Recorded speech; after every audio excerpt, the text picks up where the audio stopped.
Hey everybody, we're going to block school today. We're going to go through all the blocks of Space Engineers roughly in order. We're ignoring progression, but this will follow it somewhat closely, so that shouldn't throw you off too much. We're going to start at the very beginning. We're going to wind up the most advanced block there is, and talk a little bit about some nuances along the way. I'm not going to dive in super deep. This is just a rough, quick overview. All right, life begins at the survival kit. If you click this screen, it heals you. It'll fill your oxygen and hydrogen if it has access to those as piped in. We'll get to that. It creates from stone, gravel, iron, nickel, and silicon in roughly these amounts. These were created from 1,000 inputs. It can then, with these items, make for you computers, construction components, displays, girders, interior plates, motors, solar cells, and steel plates. That's all it can make. It can't take any ores. It can only take stone. And to make stone into ingots, you have to queue up several of these ingot jobs. Again, that will spit out all four of these things in roughly these ratios. All right, but what can you do with those? Well, you can pretty much make a cockpit. If you look at the very top over there on the right, you can see that this is lacking 60 bulletproof glass. I can't make bulletproof glass yet, but I don't need it to seal this cockpit. This is useful because it will fill your oxygen and hydrogen. Again, assuming those are connected, it will keep you warm and safe. Not if you log out, but otherwise. And it's got buttons that you can configure all of your things. If you just want the buttons that you can configure all of your things, there are many variants of the blocks there. We've included some DLCs in this walkthrough. They don't functionally matter, but they look great in some cases. And this is true in the small block world as well. There's some different small block variants. Now, if you don't... Oh, these will let you drive your ship. They'll give you direct control over the ship. These will recharge your energy and nothing else, and will give you access to the control panel through K as though they were a button. All of these various seats can be made. Sorry, small block. As well as some small block variants. Now, you can make some basic storage. So these lockers, this will pretty much only hold weapons, and this will hold just about anything up to 1,000 liters. These are also airtight. Quick tip there, if you're building a ship, you need a quick wall. You can do that thing. But you can also make these freight blocks. These are hidden under the planter subblock. This will hold 1,000, this will hold 2, and this will hold 3,000. And if you look at the materials required, it only takes interior plates and construction components. So if you are in the early game and you're running out of space fast, you can stuff these little boxes full of things. Just make sure you attach them to some kind of a station grid that's not going anywhere. That way they don't get cleaned up. Anyway, details. You can make these buttons. These are very similar to the buttons that you might find in a cockpit, but you don't have to get in them. You just come over here and press the button. You can activate the thing. You can make a control panel. Now you'll see there are control panels on most of the other blocks you can make, but if you just need a way to get into the control panel of the grid, very easily made and done. And you can make a fancy one if you want it to be fancy for some reason. This is the same button panel, but it's only got 3 buttons on it instead of 4. And it takes up a little bit less space. You can make a remote control. Remote controls can drive your ships and, to a lesser extent, your rovers around. They aren't very useful to you yet because you can't make anything close to a rover at this level. Again, we're just making what comes out of the survival kit. But, truth be told, you only need a survival kit to make that. You can make a camera. Again, not super useful just yet. Cameras let you view from the point of view of the camera. If you wanted a backup camera on the back of your rover, for example, stick one of these on the back of your rover.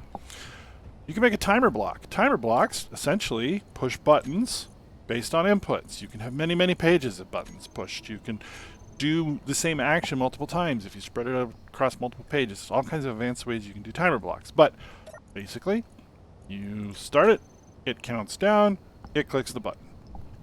That's about all there is to that. For power, you need electricity to do absolutely everything. Solar power can be made. Again, minus the bulletproof glass. Can't make those yet. But you can make solar power. These will get more energies, him getting 3 out of 4 possible dots based on how well they are aligned to the sun. You can put them on rotors and spin them around. In this fixed position, you get that. You get nothing at night. And you will get nothing if, for example, the sun were to move behind that planet. You would temporarily get nothing. You can make wind turbines. These do better up and away from things. They need to be away from other blocks. They need to be away from the ground. Preferably 8 blocks. And you can stagger these diagonally. That's a little bit of an advanced method. You can also put them top to top. They don't see one another. They just sort of look out in each direction for 8 blocks to see what they collide with. And they give you more energy based on that. These, obviously, they're wind turbines. They require atmosphere. They won't work in space. They also won't work on a vehicle that's in motion. You park that vehicle, though, they do start working. You can make all of these various lights. These are very, very much the same, just how they put out the light and in what sort of general shape, but they've got the same configurations, produce roughly the same amount of light. They can be colored and set to blink and so forth. This one's a lovely little strobe light. You can also make it. I hate that thing, and I have it turned off, but hey, if you're a masochist or something, enjoy. You can make these magnetic blocks and landing gear. Again, not super useful considering you can't make anything that moves yet, but again, these can be made with just the survival kit. You can make an air vent. Air vents pressurize or depressurize sealed areas. This is not about air tightness, but that's what those are for. Again, not super useful because you can't make the conveyors that need to come up, but you can make these because, again, it doesn't require anything except for what the survival kit can make. A quick tip on these: if you are in atmosphere and you set it to decompress, you can actually fill oxygen tanks using one of these. Anyway, you can make all of the economy blocks. Economy is awesome. We should do a whole separate video on economy. Pretty useless to us at this stage of the game, but they don't require anything except for what comes out of the survival kit. The ATM might be nice. You might find space credits in unknown signals, and you can then deposit those so they just show up on your character over here in the account balance section. ATM will move the space credit object into your account balance. Vending machines for your friends. I don't know. Now, I said we couldn't do conveyors, and I said we had limited storage options. It's not true on small grid, though. In the small grid world, you can make these just using the survival kit, including this large cargo container, which holds as much as the small. So we've got 15,625 liters of volume. You can make that guy using just survival kit materials. So that might be an interesting way. Again, small grids are highly likely to get cleaned up if they are unpowered or if you get too far away from them and so forth. So your mileage may vary there. You could also make these connectors. So you could, for example, put an air vent on one of these connectors, build yourself a small grid ship, pull in some air. If you're maybe in a low oxygen environment, you want to turn that into a comfortable high oxygen. Just at this level, you can do that. You can make the basic refinery. Now, basic refinery also takes stone, but it will then take ores and scrap. So specifically, we can make cobalt, iron, magnesium, nickel, more iron, but from scrap, and silicon. It will produce all of these. It's more efficient than the survival kit, and that's all it does all day long, is pull these raw materials in and put out ingots. More on that in a minute. Finally, the last thing of note, or at least that I made a note of, that you can make with the survival kit is the basic assembler. The basic assembler makes everything a survival kit does, except it does not process stone. And there's those bulletproof glass that we couldn't make before. It'll make detectors, tubes, small and large types, medical components. However, you can't get the silver to make these yet, so it's a little bit of an error in the continuity, but it does produce them. Metal grids, we'll talk about those extensively in a minute. Power cells and radio comm components. So with the exception of the metal grids and the medical components, using only stone, you can make all the rest of this wonderful stuff. And so we're going to go now into the next tier. I'm using a color coding system. All the survival kit only stuff is gray. Now things that we need the basic assembler for, but not the fancy ores yet, is here in white. You can make a battery. Batteries store lots of power. They output lots of power too. Very, very essential to have battery storage, if nothing else is for buffer, for your electrical. They require quite a few power cells. This large block battery takes 80 of them, and when you grind this battery down, you don't get those back. They come to you as scrap, which turns only into iron. So the nickel required to make the power cells is wasted in that process. Be cautious. You can make a hydrogen engine. This takes hydrogen, which we've not produced yet, I suppose I got those out of order, and turns it into electricity. It gobbles it up fast. It takes 2 of these lovely oxygen producers, or hydrogen producers rather in this case, to feed 1 hydrogen engine. So, not a really great rate of return, but if you're in an ice-rich environment, it could be very, very adequate to get you power. Speaking of ice, this will hold 10,000 ice. It will turn it into either oxygen only, hydrogen only, or a combination of both. It's basically on the H2O split. If it's putting on hydrogen only, you're going to get the most hydrogen per ice. If it has to split that between hydrogen and oxygen, you're going to get half as much hydrogen. And again, oxygen only is all oxygen all day. But this turns ice into hydrogen and oxygen. It pipes it out these conveyors. We need the basic assembler to make this and the conveyors. So we're kind of on the same plate there. But if you didn't want to conveyor it up, you could hook 2 of these directly into your hydrogen engine and have a little bit more efficient production. This is an oxygen farm. It's basically a solar panel down there, but for oxygen. It's got a conveyor port on the end. Hook it into your system. This will pull oxygen from sunlight. Here we now can store oxygen and hydrogen. We've got a small oxygen tank, small hydrogen tank, and a couple variants of the large hydrogen tank. These large hydrogen tanks will store a ton of hydrogen. Takes forever to fill them up. Takes several O2 generators to fill one of these, so don't get frustrated if you see them moving slowly. In this tier, we can make all of our hand tool blocks. So you see I've got my welder, my grinder, my drill. I've got my welder, my grinder, my drill, but ship versions. These have pros and cons. In general, you don't have access to the build planner for your welder, so that kind of sucks. But it will weld in a radius, so that can be useful. The drills, ship drills, can be amazing. These have a huge volume on them as well, so you can build a drill ship using only the inventory space in your ship drills, and it would still be worth building. But these are ways to use stations or vehicles to collect materials or ores, or even just stone, more efficiently, more quickly. While we're talking welders, you can make a projector at this stage. The projector will take a blueprint. Welders weld it up. You can hand weld it, you can machine weld it. If you have, for example, a pad of welders and a projector over the top of that with a piston, hold on one second, to move that, you've basically got a 3D printer. As long as you've got materials, you can output the things. So, yeah, that's available at this tier. Antennas let you communicate with other ships within range. They have up to 50,000 kilometers of range. They will consume more power with the more range you have. So this just lets you, when you go into your terminal, you've got this remote access button. You can communicate with grids from afar there. Anything broadcasting can be seen. So if you're trying to hide or otherwise not see a bunch of icons on your screen, you may want to turn broadcasting off, but then you can't communicate with it. So it's definitely a push-pull there.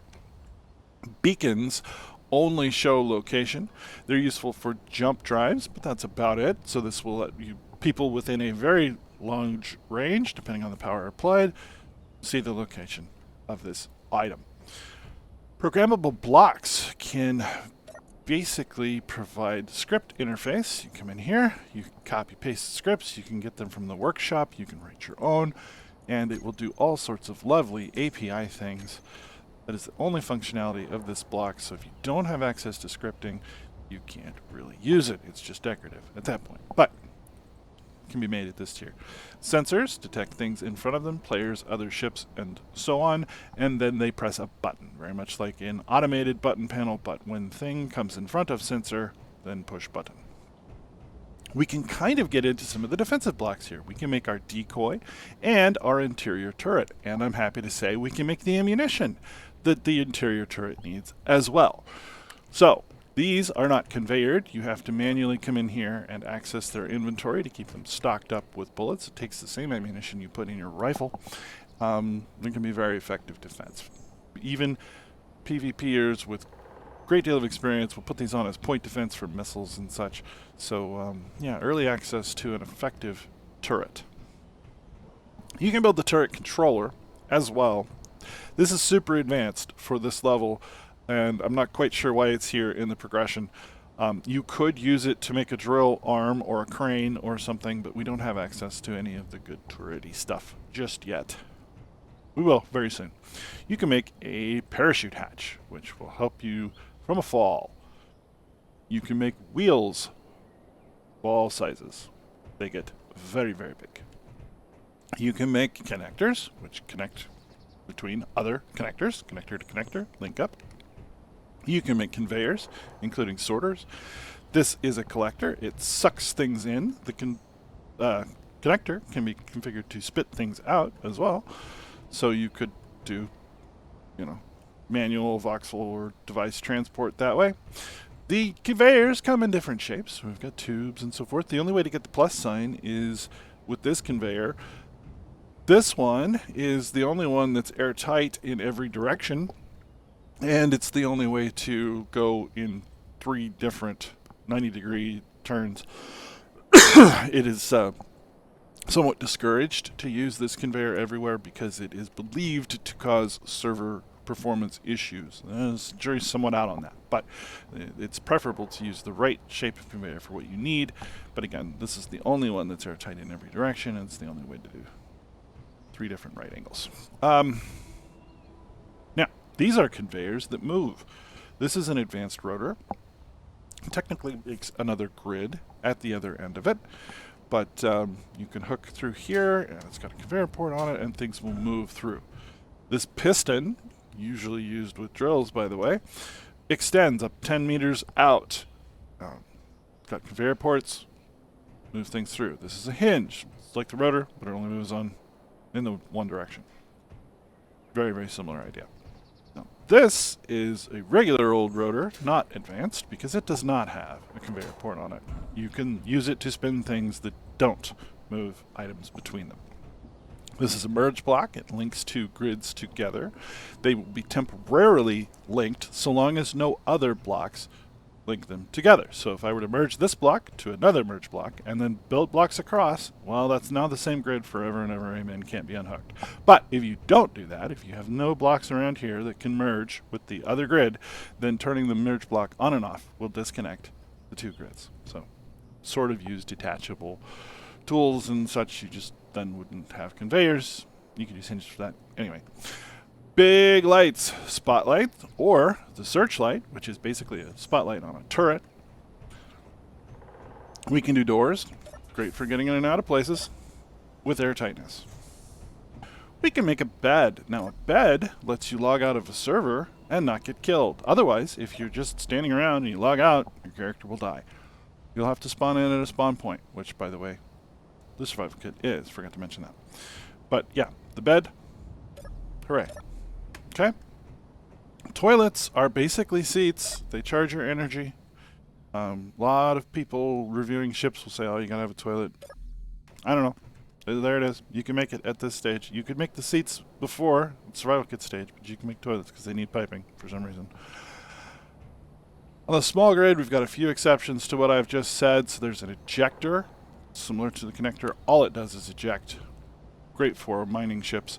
There's a small battery. It only needs 2 power cells. Very, very small amount of power. You can make the gyroscope at this stage. You cannot make the large grid gyroscope at this stage, so that lets you pivot your vehicles. And these conveyors you can now make. You could only make the small conveyors at the survival kit stage. Here at the basic assembly stage, we can make these big ones. Finally, at this stage, we can make the ore detector. I'm mentioning this now because you can use it to find the more advanced ores, such as cobalt and magnesium, which will be very useful for the next tier of blocks, at least the way I tier them. This will, of course, detect all of the ores, but this helps you find ores. If you have some cobalt, well, then you can make metal grids, and you can make more fancier cockpits. They basically are just cockpits, but they will have different connection opportunities on them, so they might fit better into your ship. You can make storage small, again, 15,000, just like the large for the small grid. The large, that's popping here at 421,000. Be cautious, if you put this on a ship that's supposed to fly in gravity and fill it full of stuff, you're going to have a bad day. They can get very heavy when they get full of stuff. Speaking of ships that fly, gyroscopes. Man, these are expensive and they're heavy, but these can turn a large grid. We can make atmospheric thrusters. These will work up to approximately 6,000 meters into the sky, and then they are basically dead weight from that point on. So you got limited flight as long as your atmosphere is thick. They will work on low atmosphere planets as well, even places where there's no oxygen, like the moon Europa. Atmosphere is there, even though it's not an oxygen atmosphere. These work. Hydrogen thrusters burn hydrogen, give you tons of thrust, great acceleration at the cost of course, having to have hydrogen tanks to push those along. You can make these lovely turrets. These are like the interior turret we saw before. It can be manually loaded, but they also have conveyor ports on the bottom of them, and they can be perpetually loaded. Very nice. These come in different styles. Now, we're not necessarily able to make all of the ammo for this just yet. I'm looking at you, artillery turret. But I'm going to go ahead and mention all the turrets now, because the actual materials needed to make them are of this tier, essentially. Cobalt for your metal grids is what you were lacking. Magnesium for the ammo. There's a little small grid turret that we couldn't make before, but can now. And missile turrets, again, can't make missiles without uranium. We'll get to that in a second. Can't make artillery shells without uranium either, but these are the point fire weapons. Large grid only has 2. There's no chain gun, for example, for point fire, large grid. I mean, you could theoretically set your turret up to not move, but it doesn't exist otherwise. On the small grid, there's a whole bunch of these point fire weapons, all the different shapes and sizes. So you can make your fighters that way.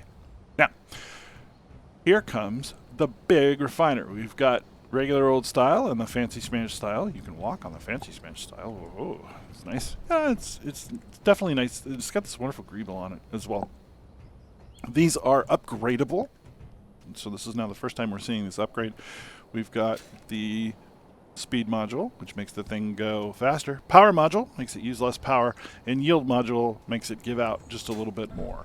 I typically will just build another refinery before I go into these, but if you're constrained on space or wanting to be more efficient, that's definitely a better method than I use. Now, this guy can produce gold, platinum, silver, and uranium ingots, as well as stone and all of the other materials beyond.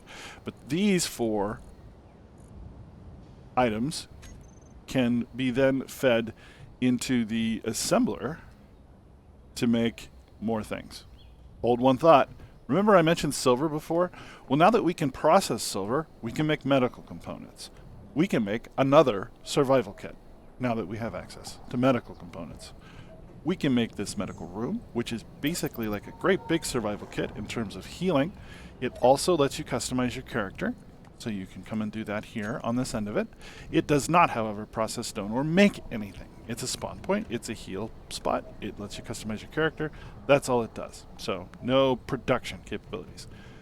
Here is a cryotube, cryo chamber. This is like a bed, except it's piped. So if your ship or environment loses atmosphere, but this has access to oxygen through its pipes, it'll keep you alive when you're logged out of the game. It does require, though, silver for the medical components to make it. Alright, here's the big O assembler. This is the only item in the game that uses gravel. It uses it specifically to make reactor components. It can make explosives, gravity components, superconductors, and thruster components out of those things that we mentioned. It can also make all of the ammo and all of them, make everything. And it's got upgrade ports, so we can take the same sorts of upgrades as far as speed and efficiency that the refinery can make. There is a fancy Spanish version of it, which is for some reason 2 blocks tall, and you can stand on it here.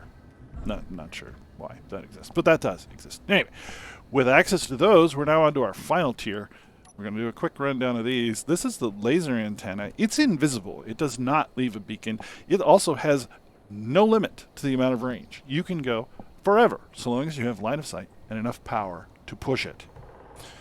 This is a warhead. It explodes after a period of time. I believe it's a 10 by 10 block radius. It blows up blocks. It blows up land. It's very, very nasty. Can be a great way to drill really smooth holes into the ground, though. This is the biggest weapon in the game. It needs superconductors, and that's why it's in this tier. This is a point fire, large block or small block weapon. The railgun pierces through armor and damages components behind. Very, very neat. For the ultimate in power production, we've got our reactors. A couple variants of the small, a couple variants of the large. These turn uranium into power. This will hold a lot of uranium. Very, very, very efficient way to get power. Uranium, though, is only available in space, on asteroids, and otherwise limited capabilities. NPCs will frequently have a little bit for you, but this may as well be late in the game because you don't have access to uranium just right away most of the time. Platinum is used to make ion thrusters. Remember how I said the atmospheric thrusters only work at up to approximately 6,000 meters? Well, the inverse is pretty much true for the ion. There's a tiny bit of overlap, but ion thrusters suck in low atmosphere and barely work at all. They're great in space, and they only use electricity to move, just like the atmospherics. So between the two, if you sort of overcompensate for that gap, you can fly all the way to space on just those two engines. Hydrogen engines do not have this problem. They can fly in any environment, as long as you've got hydrogen to give them. But ion thrusters are very, very, very cheap to operate because they just use power, and not really even a lot of power. They come in various styles as well. All right, we have gravity generators. So you see I'm on a planet. Gravity generators do nothing on a planet. However, in space, they can provide planet-like gravity within the range of the device. This one is flat. This one is spherical. These blocks are modified by this gravity. So if this mass block comes in the range of one of these gravity devices, it gets heavier and pulls in that direction. Not a lot of specific applications without getting into things like gravity drives and some of the more advanced stuff. But that's what that does.